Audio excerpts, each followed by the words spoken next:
Definition, मतलब कुछ लोग जो हमारे पास आते हैं उनको तो रोज़ाना हो रही होती है, लेकिन जो कॉन्स्टिपेशन उनके लिए ये होती है कि उनकी पखाने सख्त होते हैं, करते तो बाउल मूवमेंट्स रोज़ाना है, लेकिन वो बड़े लंपी किस्म के होते हैं।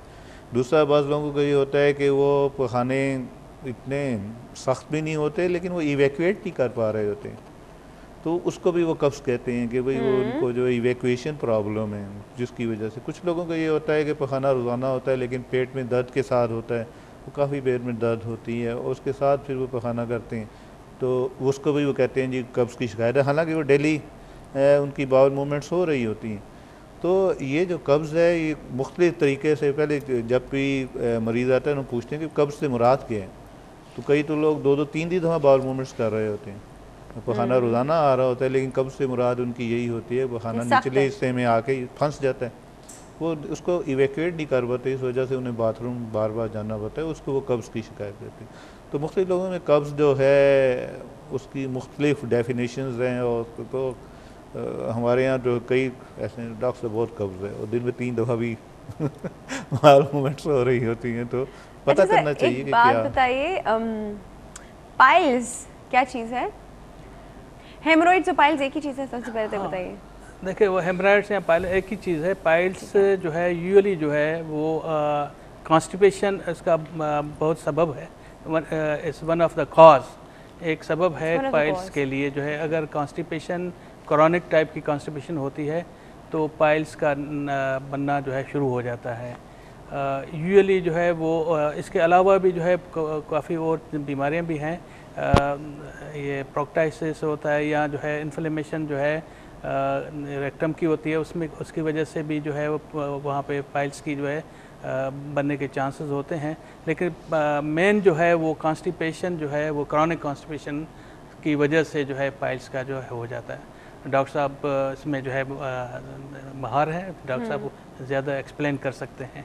डॉक्टर साहब, आपके पास पाइल्स के पेशेंट्स आते हैं, क्या क्या कंप्लेंट्स होती हैं? ब्लीडिंग होती रहती है उनकी, वहाँ से दर्द होता है या क्या होता है? जैसे डॉक्टर साहब ने कहा कि वो अच्छा, पाइल्स एक काफ़ी कॉमन मसला है। हाँ। तो अगर हम सबका मुआयना करने लगे तो अक्सर को मेजॉरिटी में पाइल्स होंगे, लेकिन वो एसिम्प्टोमेटिक पाइल्स होते हैं। एसिम्प्टोमेटिक, तो एसिम्प्टोमेटिक हैं तो कुछ करने की ज़रूरत नहीं। सिम्प्टोमेटिक एनी मोमेंट नहीं, हर एक के सिम्प्टोमेटिक नहीं होते हैं। तो पाइल्स वेरी कॉमन प्रॉब्लम। ऐसे ये है कि अगर आपको पाइल्स नज़र भी हैं तो आप बता देंगे पेशेंट को भी आपके पाइल्स हैं। जब हम करते हैं कोलोनोस्कोपी या सिग्माइडोस्कोपी तो हम उसको रिपोर्ट ज़रूर करते हैं कि भाई पाइल्स हैं, ताकि आइंदा कभी उसको प्रॉब्लम हो तो पता हो कि किस वजह से।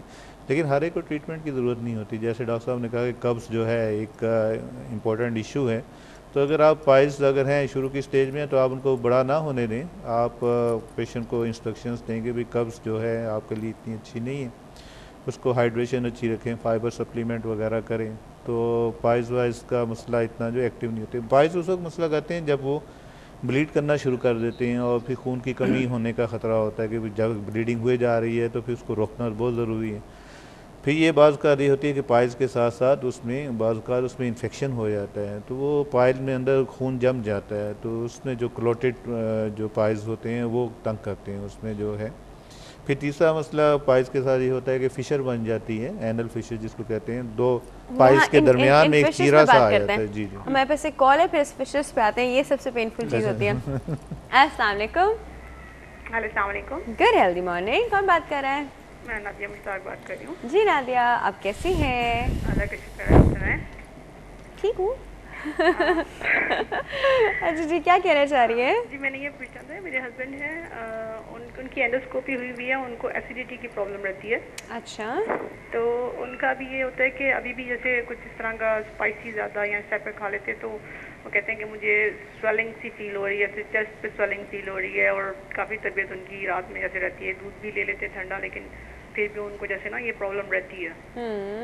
तो वो मैंने पूछना था कि क्या इसका जैसे एंडोस्कोपी करके पूरा इनका सब कुछ करवाया हुआ भी है, लेकिन उसके बावजूद भी उनकी यही होता है कि बैक पे पेन जा रही है और इस तरह से करके उनको हो रही होती है। काइंडली इसके बारे में ज़रा बताएंगे। डॉक्टर साहब कुछ पूछना चाहेंगे?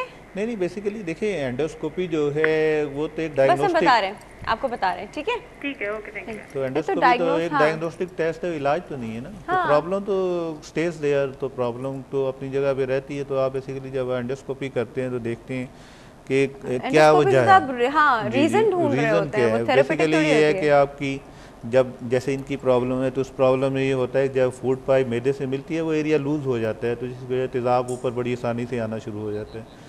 तो हम एंडोस्कोपी करके देखते हैं कि कोई इसके साथ कोई एसोसिएटेड कॉम्प्लिकेशन तो नहीं हो रही। मसला ये है कि इसोफेजाइटिस या ग़िज़ा की नाली में ज़ख़म आना या सोजन आना, या फिर ये है कि बाद का उसमें ऐसी चेंजेस आ जाती लॉन्ग स्टैंडिंग जिनको रिफ्लक्स का मसला हो रहा है, जिसको हम बैरेट्स इसोफेगस कहते हैं, जिसमें बाद में ख़तरा होता है कि खुदा ना करे कैंसर वैंसर ना बन जाए। तो जब हम एंडोस्कोपी करते हैं हम देख लेते हैं कि भाई इनका जो वेल्व है वो ढीला है, अच्छा, जिसकी वजह से तेज़ाब इनका ऊपर को आ रहा है।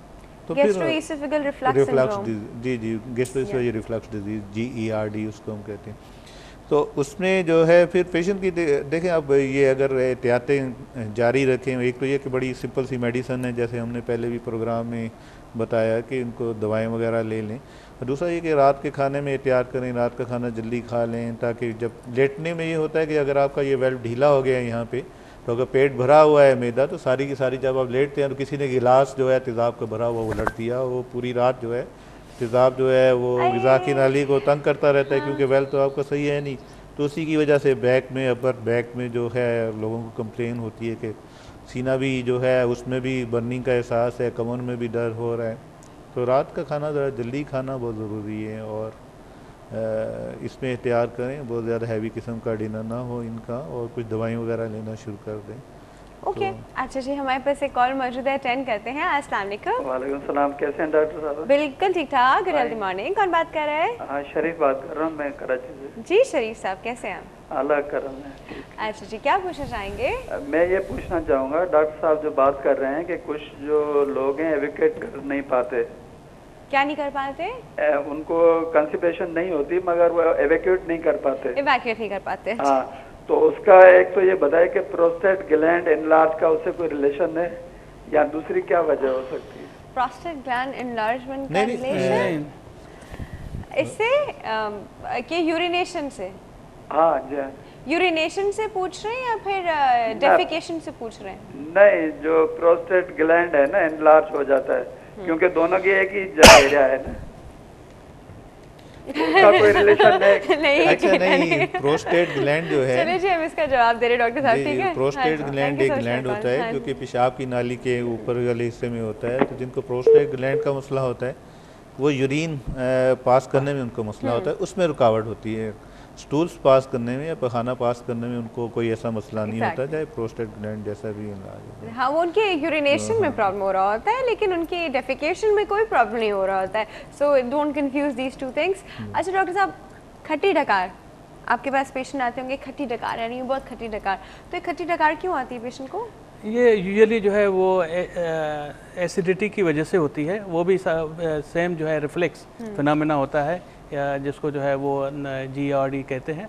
वो इसोफेगस में जो है रिफ्लेक्स हो जाता है, जो खाना खाते हैं तो उसकी वजह से जो है वो इसोफेगस में आता है, और उनको फीलिंग होती है वाटर ब्लेसिंग कहते हैं, जैसे कि जी वो खट्टी जो है डकार आई है, वो भी it is a type of ये जो है वो गैस्ट्रिक प्रॉब्लम है, और यूजुअली जो है हाई एसिडिटी सिक्रेशन की वजह से हो जाता है। और सिक्रेशन हाई एसिडिटी उन लोगों को होती है जिनके मल्टीपल प्रॉब्लम्स होते हैं, या अल्सर्स होते हैं, पेप्टिक अल्सर है, या कोई और जो है वो गैसेस जमा हो जाती हैं, उसकी वजह से ये खट्टी डकारें आती हैं। ओके, ठीक है। अच्छा सर, वो एक छोटे से ब्रेक का वक्त हो गया, तो व्यूअर्स एक बहुत ही छोटे से ब्रेक है, आप लोग कहीं नहीं जाएंगे, विल बी राइट बैक।